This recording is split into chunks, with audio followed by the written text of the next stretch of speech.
Hello Black South Africans, ngibingelele kwisizwe samaZulu ngifuna ukukhuluma mhlambe ngama-issues awu-2 eqala ngiyadlula nje kuyona i-EFF they njengayo i-ANC actually nayo i-DA they've repeatedly indicated ukuthi they are enemies of Black South Africans.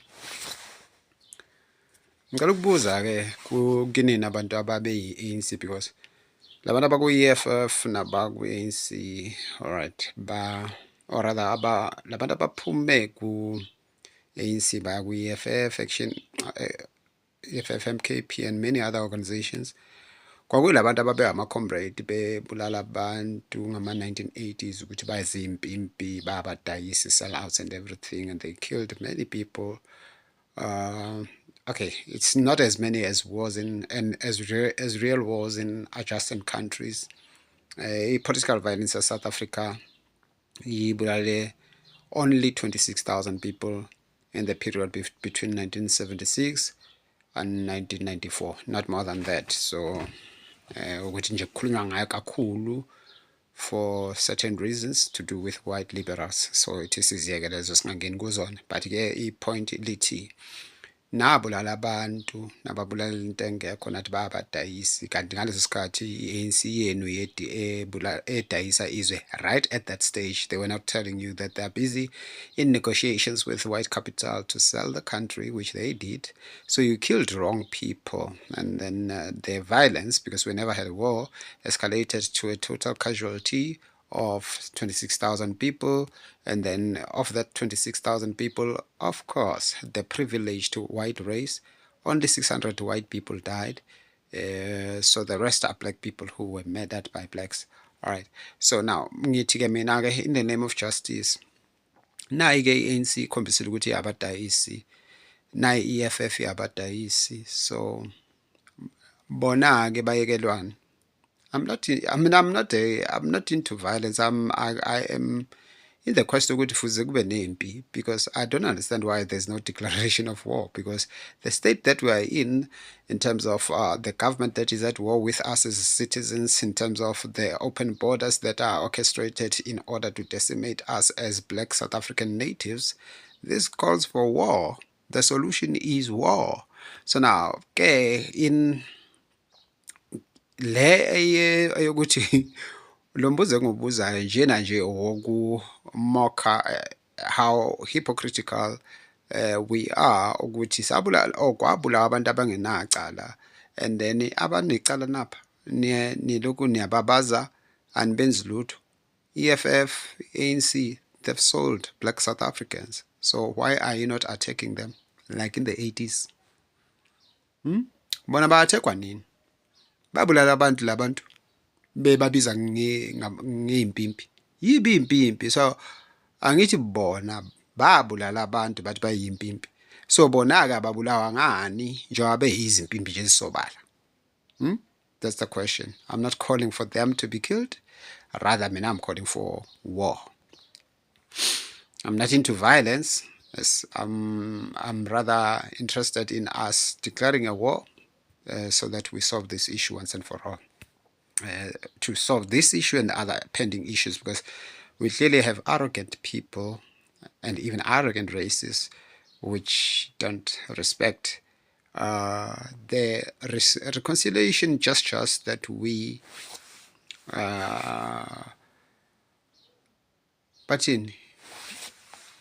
we gave, like we offered reconciliation gestures, and in retaliation, or rather they offered themselves a stratagem or strategies to make black people fail. So that's the other war. But there's many wars. There's the war with racists and colonialists. There's a war with black invaders, who are also facilitated by white colonialists, because the DA is behind open borders as well. It's not just the ANC and EFF. The DA is the originators thereof. All right, so these are pending wars, because if people are starving you to 64% poverty rate that black South Africans are under, it's a the declaration of war is long overdue. So that's point number one. Esibili, the IFP, Qatar Freedom Party, an organization that has proven to be Zulu boys security guards protecting whites, Indians, and Chinese, whilst the given are called investors, yet nothing but slave masters and exploiters of black South African labor to maximize their ill-gotten profit in very cruel, arrogant, oppressive ways. So, okay, and that is supposed to be called a simple thing, slavery, right? So the IFP has, like Cyril Ramaphosa's ANC, have proven which they are rather defenders of white capital. So now here's the interesting thing. Their DA friends are busy exposing what we have always known about the IFP. It's just that I didn't realize it was that bad. You know, when the IFP is attacking Jacob Zuma of being a criminal, like, this is absurd. There's always been nefarious deeds within the IFP itself.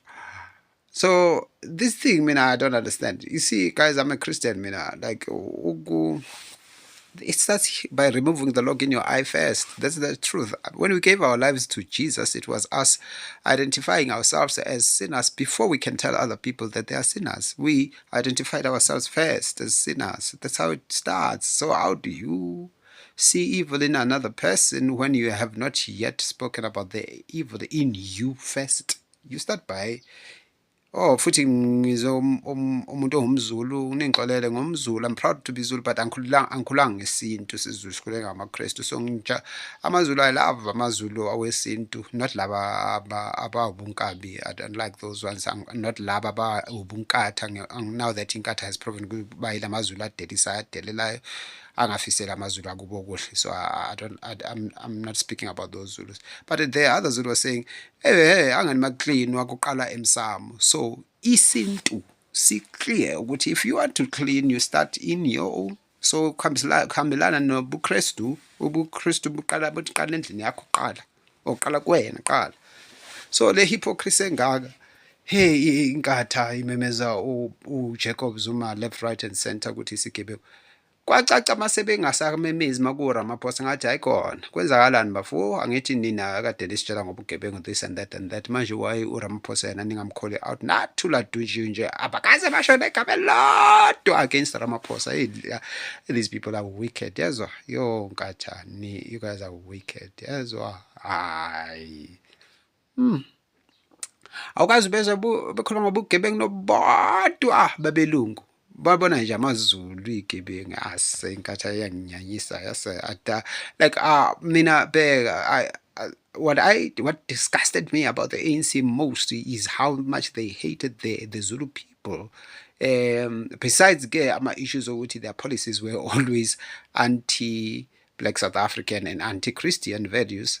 So there was nothing nje engihlanganisa ne-ANC, but nje indlela i-ANC benyanya ngawo amaZulu. But today I'm observing the IFP is exactly the same against Zulu people. Yeah. Lo kuyisiniso lesi ngathi ungahlanza when you look at what they're doing to Zulu people. Yes, I can't believe what I'm seeing. So bagudi bameza kakhulu ma into errong yenziwa umZulu. Ngeke beze bekhuluma ngabantu baseLimpopo abanobugebengu omngakanani. Yeah, Gauteng iguqiswa abantu baseLimpopo. They will never say anything against them. This is wickedness. Papa, akukho kulunga ngokuthi ubone okumbi kumakhelwane ongakuboni kuwe. Equally, there's nothing Russia's about seeing okubi kuwe ongakuboni komakhelwane. It's equally evil. It's equally evil. So Zuma and ANC are thugs, and then duku mina ngitsho ukuthi mhlawumbe i-IFP kuluma from brick houses, kanti speaking from glass houses. Omasipala benkatha abaphasi ile duze ilento yini lento ye-accounting yokuhlola kwamabhuku. They are failing there. Guys, no, you guys are bad. Imali azihambi kahle komasipala benkatha. Phela mana accuse abo i-ANC nabo Jacob Zuma. Surely you were supposed to be doing that from a clean perspective. Niyigebengu nina salufu. Kodwa komba abanye abantu. You are heartless. Yeah, you are heartless. Because you don't qualify in audits in your municipalities. Akunamanga into ngizobona mabeveza iZululand yabothula sizwe buthelezi ikhokho zakhona uca uzobona ama clean audit yo qhamukiyani ukuphoxeka okungaka. Mina ngitshela ukuthi inkatha ayiprove le DA ukuthi le DA yasihlanyela mayenza ngathi abantu abamnyama bakwazi ukuba clean ngokuqala ubugebengu, which this one is also true. Ubugebengu bulethwe eSouth Africa belungu. They found us being society, especially Zulus, being a society of honor. Kangakuthi izivumelwano ngesintu bezi-verbal besingasayindi izinto phansi, because the spoken word is actually a contract even biblically. So abelungu biyo beze nezinto ezibhalwayo zeyinkontileka because bengathembakele vele beza bezogebenga into abayenza eSouth Africa ukugebenga. Their whole economic system is thuggery and thieving, looting and all. Akuyize leyo nkatha ekhuluma ngabelungu be-rand manipulation abasho lutho ngabelungu. Mina abantu abamnyama bakhuliswe kanje ukuthi ngathi umlungu uNkulunkulu. Yes, bayisinengiso. Disgusting. Akusabantu labo. If something is wrong kuwo wonke umuntu oyenzayo. That is what is called virtue. Uyindoda eqotho ngokuthi ubone ubuwrong kumaZulu kuphela ungawaboni kubelungu. Hayi slave. You are destroyed and damaged. You're supposed to be thrown out of society. You don't even belong in humanity. Akekho umuntu onjalo. So now ukuthanda ukuba muhle ebantwini uchaphaza bakini. Hayi sis. So you don't have clean audits. Oh nayi okay DA yenu. Hayi seniphethe ne. Hayi ezonikhombisa i-DA izonikhombisa labelungu bayigebenga abelungu be-DA, but why bengaveli in criminal deeds of committed by themselves in white capital private sectors and even in municipalities is because akekho umuntu omnyama okhona okuba gada. Ngithi lama systems la okugada nina ilima ono abelungu akhandwe abelungu. So nina ke anikhona ukubabheka ukuthi benzani, anikhona. But thina in private sectors we've seen what white people do. Manje nabothisha no principali abakhula bafunda koGqikazi and then base befundisa kwaZulu abangakaze basebenze nabelungu, and then kodwa nibazi kangcono kunathi anisilaleli masenikhuza ngabelungu and everything maniqeda nagijima niyo partner ne-DA for iKZN just ukuthi uThami Ntuli abe upremier. Yes, you guys are sellouts. Yazi sasiniphikele yo sacishe sabulawela into engekho kanti vele babeqinisile abathi niyabadayisi. You are. But ke ukuthi nalabo ababethi niyabadayisi kwabona bangabadayisi. So nonke niyabadayisi. Woof. Bafela ubala abantu babantu. Nibulale abantu nini? Because ke prove ukuthi niyabadayisi, then ke nibulale abantu ababeniphikela ukuthi niyabadayisi ngoba thina besingazi ukuthi niyabadayisi. Kucacile niyabadayisi. So nibulale abantu ngonihlele kule Zululand yenu niphephile. Thina besifa sifela ubala la. Nikhohlakele nini? Nabantu abazalwa abathakatha akekho umuntu osile onje. You are inhuman. That is why nabantu baboshwe benkatheni ngazange bakhiphe nini emajele. You are wicked. You are inhuman.